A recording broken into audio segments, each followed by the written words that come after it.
New Year. Happy New Year.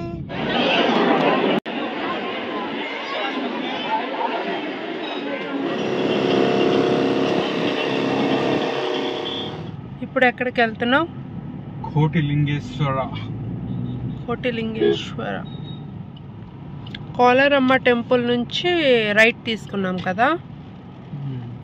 రోడ్లు ఎలా ఉన్నాయి?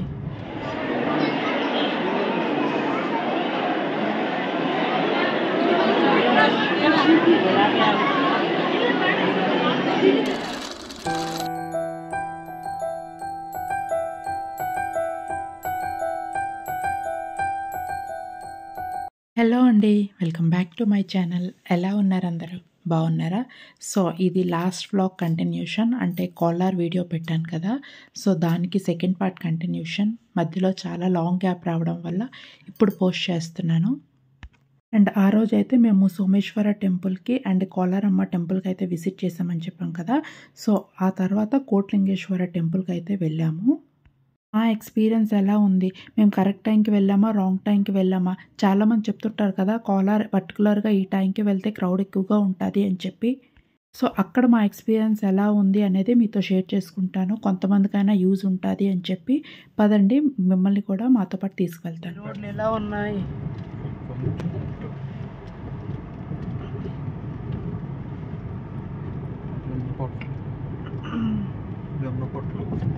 మేము వెళ్ళిన రూట్ ఒకటి, వచ్చిన రూట్ ఒకటి. వెళ్ళిన రూట్ అయితే కొన్ని రోడ్స్ అయితే అస్సలు బాగాలేవు.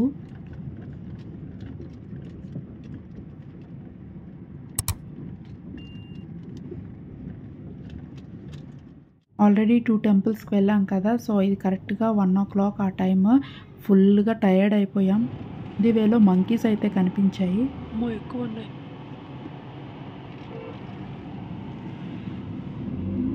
మంకీస్. మేము వెళ్తున్న రూట్లో అయితే ఈ కోనేరు అయితే కనిపించింది. చాలా పెద్ద లేక్, ఆల్మోస్ట్ 2 kilometers వరకు అయితే ఈ లేక్ అయితే ఉంది. పూలు చూసారు కదా, చాలా ఎక్కువగా ఉన్నాయి. చాలామంది ఇక్కడికి వచ్చి ఫొటోస్, వీడియోస్ తీసుకుంటున్నారు. మిట్ట మధ్యాహ్నం కాబట్టి కొంచెం క్రౌడ్ తక్కువగా ఉంది.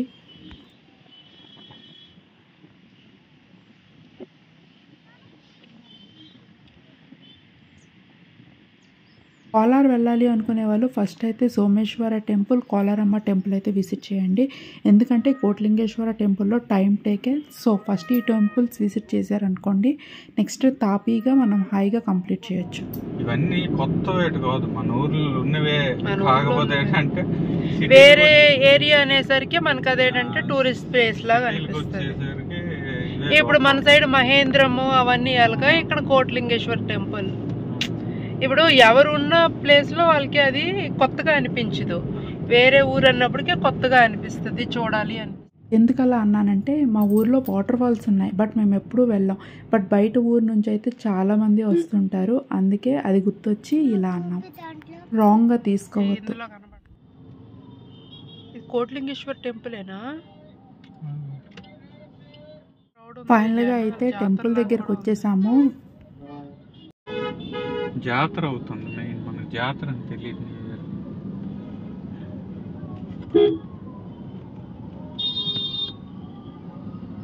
రాంగ్ టైంలో వచ్చాము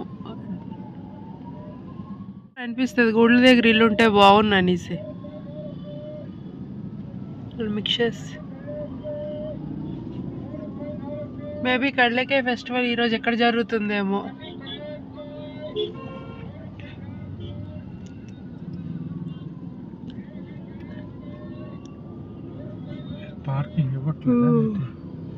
ఇస్తున్నారు, ముందుకు వెళ్ళిపోమన్నారు. ఇందాక కారు వాళ్ళని అడిగితే టెడ్డీలు ఎన్ని ఉన్నాయో. టెడ్డీలు ఇదంతా ఎందుకు చూపిస్తున్నాను అంటే మా ఎక్స్పీరియన్స్ క్రౌడ్ ఉండేటప్పుడు ఎలా ఉంది, మాదే కాదు క్రౌడ్ ఉండేటప్పుడు ఈ గుడి సరౌండింగ్స్ ఎలా ఉంటాయి అనేది టోటల్గా చూపిస్తున్నాను. కోటిలింగేశ్వర టెంపుల్ ఇంకే టెంపుల్? కోటిలింగేశ్వర టెంపుల్ యాత్ర అవుతుంది ఈరోజు. ఫైనల్గా అయితే టెంపుల్ దగ్గరకు వచ్చేసాము. ఆల్మోస్ట్ 1 kilometer దాటించి పార్కింగ్ అయితే ఇచ్చారు. And parking 30 rupees. ఎంతసేపు అయినా మనం పెట్టుకోవచ్చు.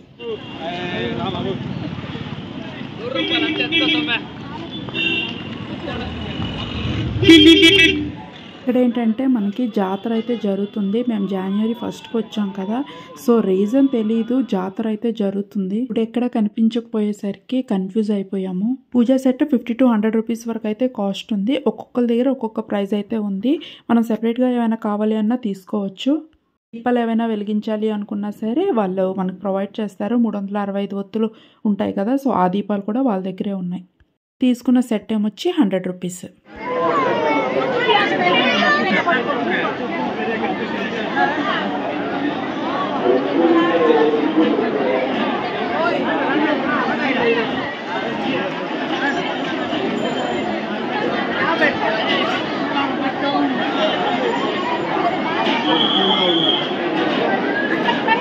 మనం లోపలికి ఎంట్రీ అవ్వగానే మనకు అక్కడ పువ్వులు, కొబ్బరికాయలు, దీపాలు అన్నీ కూడాను అవైలబిలిటీలోనే ఉంటాయి.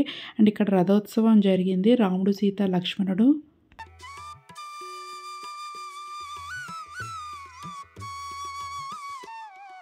మేము వెళ్ళిన రోజు క్రౌడ్ ఎక్కువగా ఉండడం వల్ల ఒక 5 to 6 లైన్స్ అయితే క్యూ లైన్స్ పెట్టారు. లేకపోతే ఒక పెద్ద గేట్ ఉంటుంది, అది ఓపెన్ చేస్తే డైరెక్ట్గా వెళ్ళొచ్చు.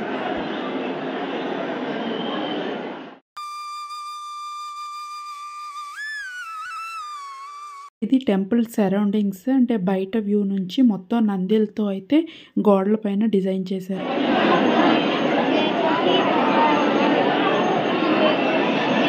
Ticket price 20 rupees per head. చిన్నపిల్లలకి అయితే ఫ్రీ. మేము వెళ్ళిన రోజు క్రౌడ్ చాలా ఉంది. మేబీ January 1st అని మేము అనుకున్నాము. లోపల ఎంటర్ అవ్వడానికి, క్యూలో ఉండడానికి ఆల్మోస్ట్ 1 hour, 1.5 hour వరకు అయితే పట్టింది.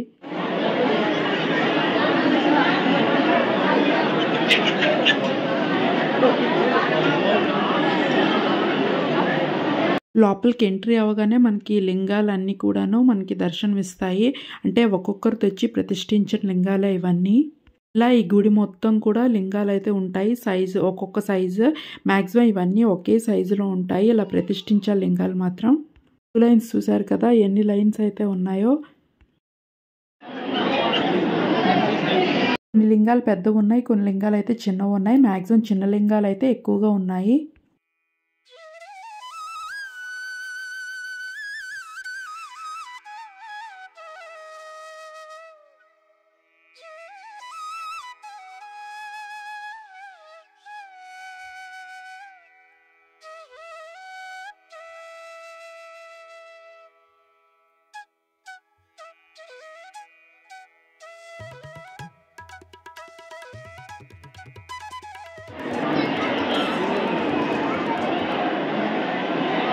చూసారు కదా, ఇలా గుడి మొత్తం ఇవే లింగాలు ఉంటాయి. ఇలా దారి మొత్తం వాళ్ళు తెచ్చుకున్న పువ్వులతో అయితే పూజ చేసుకుంటుంటారు చాలా మంది. శివలింగాలు అనుకుంటున్నారు, ఏటనుకుంటున్నారు అసలు పిల్లలు?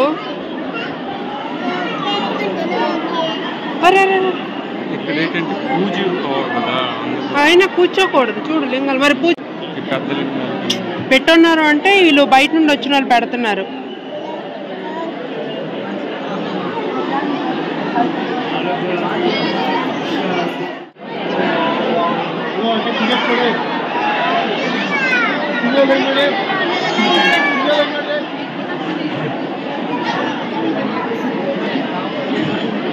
ఎక్కువగా ఎక్స్ప్లెయిన్ చేసేదానికన్నా మీరు చూస్తేనే బాగుంటుంది. నేను అందుకే ఎక్కువగా వాయిస్ ఓవర్ అయితే ఇవ్వట్లేదు. ఎక్కడెక్కడ ఇంపార్టెంట్ అయితే అక్కడ ఇస్తున్నాను.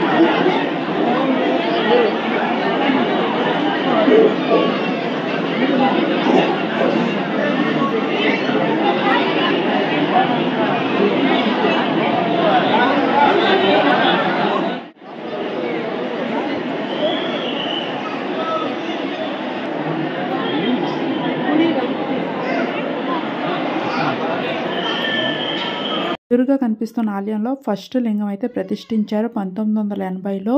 క్రౌడ్ ఎక్కువగా ఉండడం వల్ల నేను కొన్ని ఏరియాలో అయితే వీడియోస్ తీయలేకపోయాను.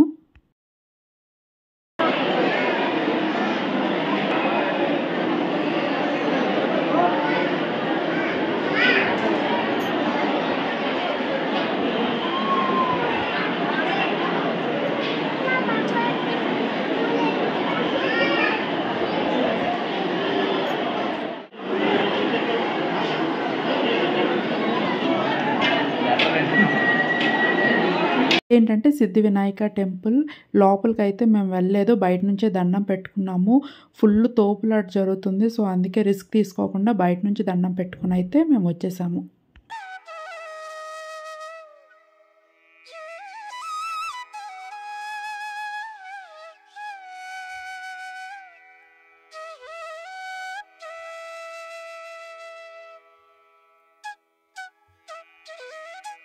ఇక్కడ దర్శనం చేసుకొని లెఫ్ట్ సైడ్ మనం తిరిగాక ఈ లింగాలు అయితే కనిపిస్తాయి. మనం తెచ్చుకున్న దీపాలు ఏవైనా ఉంటే మనం ఇక్కడ వెలిగించుకోవచ్చు, లోపలైనా వెలిగించవచ్చు. బట్ ఏంటంటే క్రౌడ్ ఏమీ లేనప్పుడు మనం ప్రశాంతంగా ఎక్కడైనా వెలిగించవచ్చు. బట్ క్రౌడ్ ఉంది కాబట్టి అందరు కూడాను ఎవరు తెచ్చుకున్న దీపాలు, పువ్వులు, పూజ కొబ్బరికాయలు ఉంటాయి కదా, సో ఇక్కడ తెచ్చుకొని మనం పూజ చేసుకోవచ్చు.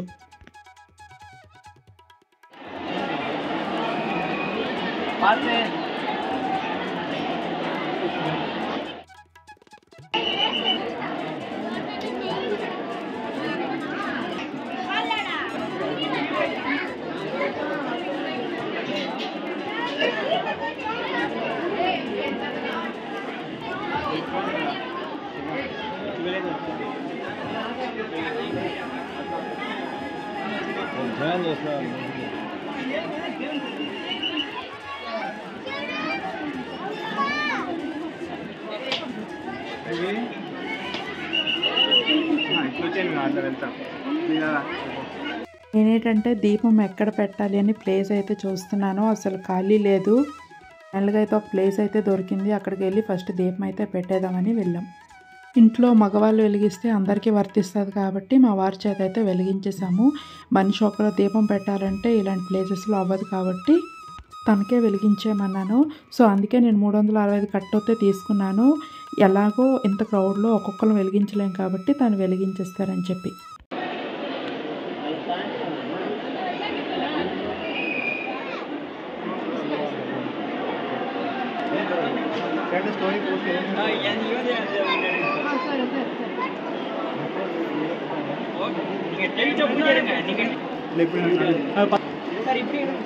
ఇందాక ఎడుతున్నారు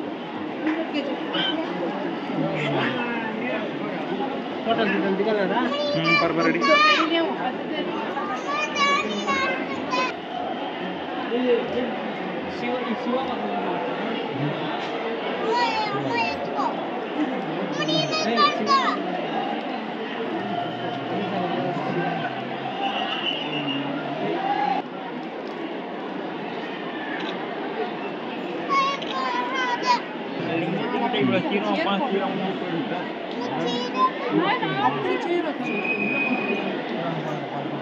ఇక్కడ వారైతే అందరు కూడా బంతి పూలతోనే పూజిస్తున్నారు.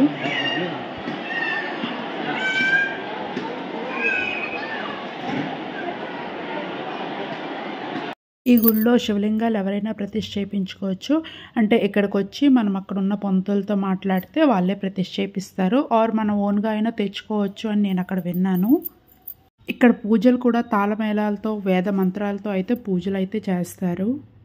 ఇక్కడ ఏంటంటే కన్ఫ్యూజ్ అయ్యాము, ఎటు వెళ్ళాలో తెలియక. ఎందుకంటే ఎటు చూసినా శివలింగాలే కనిపిస్తున్నాయి.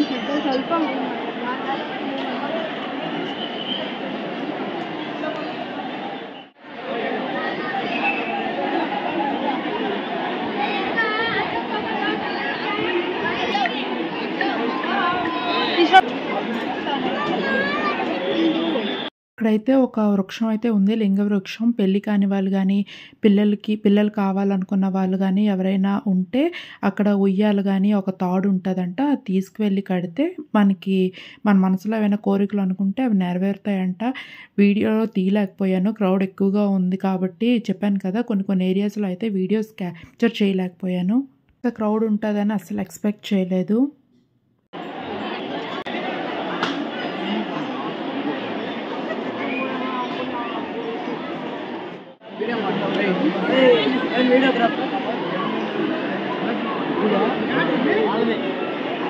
రోజు శివలింగం ఎక్కడ కనిపిస్తే అక్కడ పూజ చేసేస్తున్నారు. లోపల వరకు ఎవరు తీసుకువెళ్ళలేకపోతున్నారు, అంత క్రౌడ్ ఉంది. వీడియో చూస్తే మీకే అర్థమవుతుంది.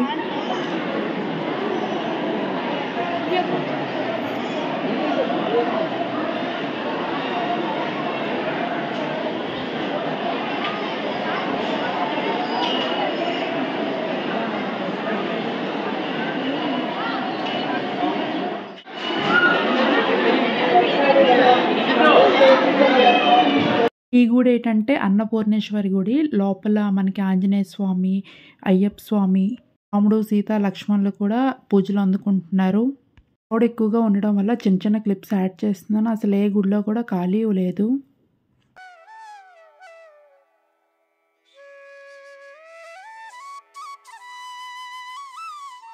ఇక్కడ ఏంటంటే పంచముఖ వినాయకుడు మనకు దర్శనం అయితే ఇస్తారు.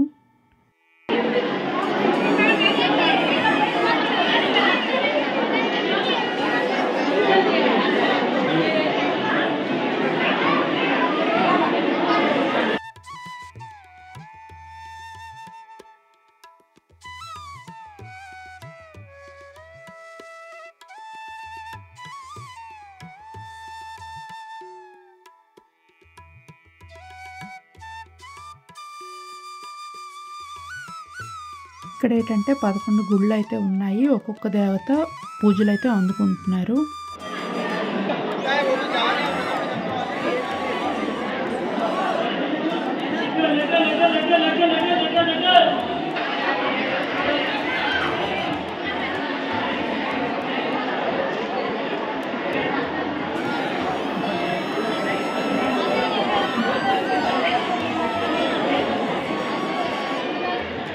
గుడిలో దర్శనం అయిన తర్వాత మనం ప్రసాదాలు ఏమైనా కావాలి అనుకుంటే అక్కడ తీసుకోవచ్చు. ఇక్కడనే కాదు ప్రతి దగ్గర కూడా మనకి ప్రసాదాలు అయితే ఎక్కడైనా ఉంటాయి. కొన్ని టెంపుల్స్కి అయితే కెమెరా నాట్ అలౌడ్. గుడిలో శివుడే కాదు కన్నికా పరమేశ్వరి, అన్నపూర్ణేశ్వరి, కరుణామారి, వెంకటేశ్వర స్వామి, పాండురంగ స్వామి, రాముడు, సీత, లక్ష్మణుడు, పంచముఖ గణపతి, ఆంజనేయ స్వామి పూజలు కూడా అందుకుంటున్నారు. కొన్ని టెంపుల్స్ అయితే నేను కవర్ చేయగలిగాను. క్రౌడ్ ఉండడం వల్ల నేను చేయలేకపోయాను.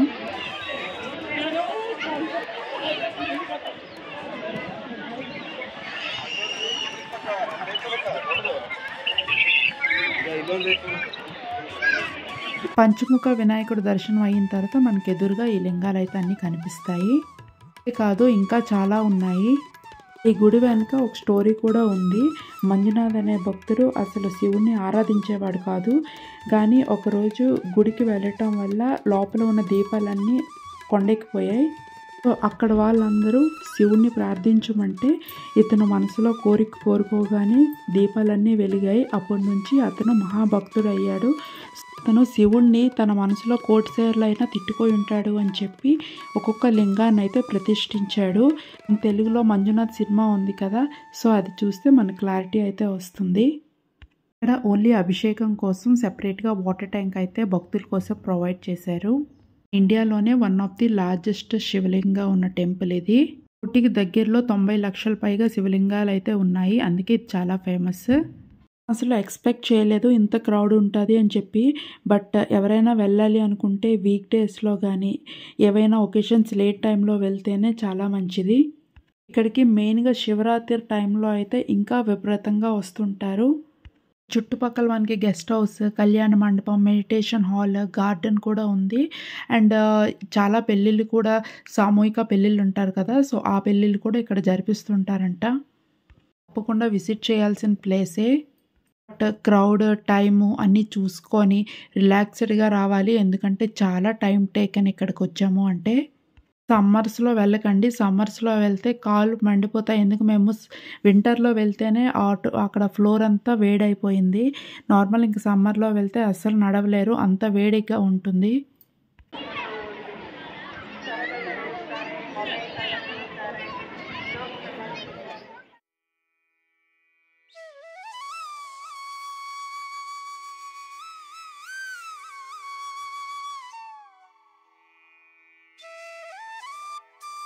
ప్రసాదాలు అయితే ఈ గుడి చుట్టూ ఉన్నాయి. మెయిన్గా లడ్డూలు, ఖర్జూరాలు పడితే అక్కడే ఉంటాయి. అక్కడి నుంచి మనం లెఫ్ట్ తిరిగిన తర్వాత ఒక పెద్ద శివలింగం, దాని ఎదురుగా లార్డ్ నంది ఐడల్ అయితే మనకు కనిపిస్తుంది.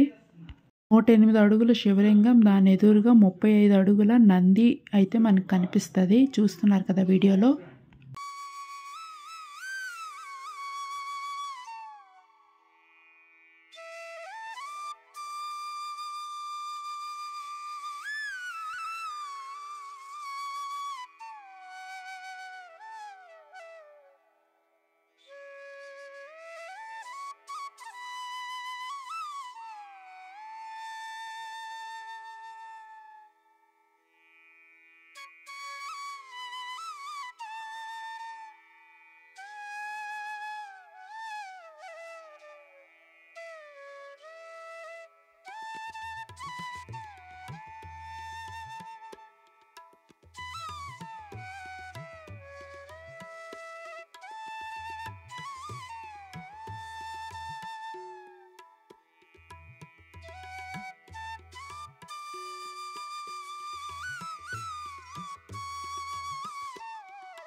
ఇక్కడ మనకి ఫొటోస్ వీడియోస్ తీసుకోవచ్చు అండ్ మన ఫ్యామిలీ ఫొటోస్ ఏమైనా తీసుకోవాలి అనుకున్నా సరే అక్కడ మనకి కెమెరామెన్స్ ఉన్నారు. 300 to 500 వరకు అయితే మనకు ఛార్జ్ చేస్తున్నారు. అది ఇండివిజువల్ ఫోటో ఫ్యామిలీ ఫోటో అనేది వాళ్ళకి మన ప్రైస్ అడిగితే చెప్తారు.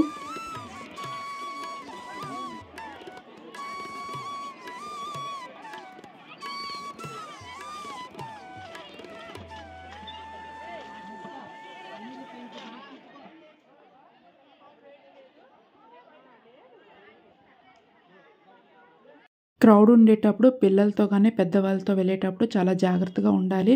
ఎందుకంటే పెద్ద టెంపుల్ కదా, తప్పిపోతే వెతకడం చాలా కష్టం. అక్కడ ఉన్నాం కానీ చాలా అనౌన్స్మెంట్స్ వస్తున్నాయి. సో అందుకే చెప్తున్నాను, క్రౌడ్ ఉండేటప్పుడు వెళ్ళేటప్పుడు పిల్లలతో అయితే పెద్దవాళ్ళతో అయినా జాగ్రత్త. అండ్ అక్కడ గుడి కంప్లీట్ చేసిన తర్వాత మనకి ఇదైతే ఎగ్జిట్ వే. ఇది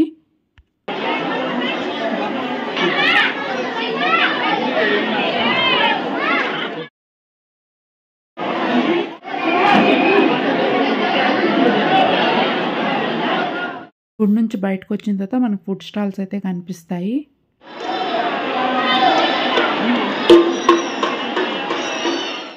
ఇదంతా shopping area. To be frank కొంచెం కాస్ట్ అయితే ఎక్కువగానే ఉన్నాయి బయట వాటితో కంపేర్ చేస్తే. షాపింగ్ కాంప్లెక్స్ దాటిన తర్వాత మనకి ప్రైజెస్ అయితే కొంచెం నార్మల్గానే ఉంటాయి. తెలిసిందే కదా, ఎప్పుడైనా లోపల ఇన్నర్ ఏరియాలో కొంచెం కాస్ట్ ఎక్కువగానే ఉంటాయి కాబట్టి మాకు వర్త్ అనిపించలేదు. ఏవి అడిగినా సరే కొంచెం హై ప్రైస్ చెప్తున్నారు.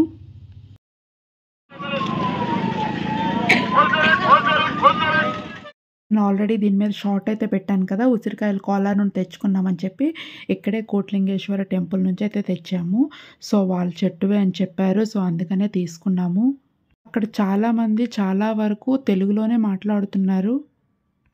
అండ్ దీని మీద కూడా ఒక షార్ట్ పెట్టాను కదా, గుడి నుంచి బయటకు వచ్చిన తర్వాత అండ్ ఒక పొలంలో అయితే ఇవన్నీ కూడా చామంతి చెట్లే చాలా ఉన్నాయి. చాలా పెద్ద పూల తోట, చాలా ఫ్రెష్గా ఉన్నాయి. అడిగాము తీసుకుంటాము అని చెప్పి, బట్ వాళ్ళు అన్నారు వాళ్ళు లేదు, వాళ్ళు సేల్ చేయట్లేదు, బయట షాప్స్కి గుడ్లకి ఇచ్చేస్తున్నారంట. ఎందుకంటే మనం ఒక్కరికి ముట్టే కాదు కదా, ఇలా 10 మంది వస్తారు, 10 మందికి అమ్మాలి. వాళ్ళు ఏంటంటే ఒక బల్క్గా అమ్మేవాళ్ళు. ఇలా పర్ పర్సన్ మనం ఏంటంటే ఒక కేజీయో ఒక 6 kgs కొంటాం కానీ బల్క్గా కొనం కదా. సో వాళ్ళకి లాస్ కాబట్టి వాళ్ళు ఇలా అమ్మరని చెప్పారు, ఇండివిజువల్గా అమ్మము అని చెప్పారు.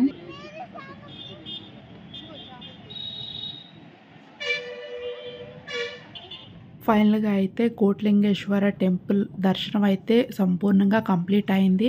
కోలా ట్రిప్ కూడా ఇక్కడితో ఎండ్ అయింది. ఇంకా బోల్డ్ టెంపుల్స్ ఉన్నాయి, బట్ టైం లేదు. మేము ఓన్లీ 1 dayకే వచ్చాం కాబట్టి సో అందుకని అన్ని టెంపుల్స్ విజిట్ చేయలేదు. అక్కడ అక్కడ నుంచి హైవే కాకుండా వేరే ఏరియా నుంచి వచ్చాము. సో అక్కడైతే స్నాక్స్ అయితే కనిపించాయి. అక్కడ తినకపోతే ఇంకెక్కడ మనకి ఫుడ్ స్టాల్స్ కానీ ఎక్కడ కూడా కనిపించవు. సో అందుకే చెప్తున్నాను, ఎక్కడైనా చిన్న వెండర్స్ కనిపించినా తినేసేయండి. సో ఎక్కడ మనకి ఇంకా ఫుడ్ కానీ ఫుడ్ ఏరియాస్ కానీ అస్సలు కనిపించవు. ఇక్కడితో అయితే వీడియో ఎండ్ చేస్తున్నాను. ఐ హోప్ మీకు ఈ వీడియో నచ్చింది అనుకుంటున్నాను. వీడియో నచ్చితే లైక్, షేర్, సబ్స్క్రైబ్ అయితే చేసుకోండి. మరొక మంచి వీడియోతో మళ్ళీ వస్తాను. బాయ్.